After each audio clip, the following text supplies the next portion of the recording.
Noticia de última hora. Se ha decretado cuarentena debido a un virus salido de Chunan. Hasta ahora no sabemos qué tan peligroso puede ser.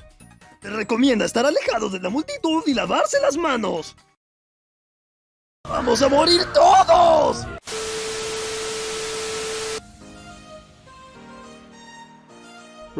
Es solo una gripecita.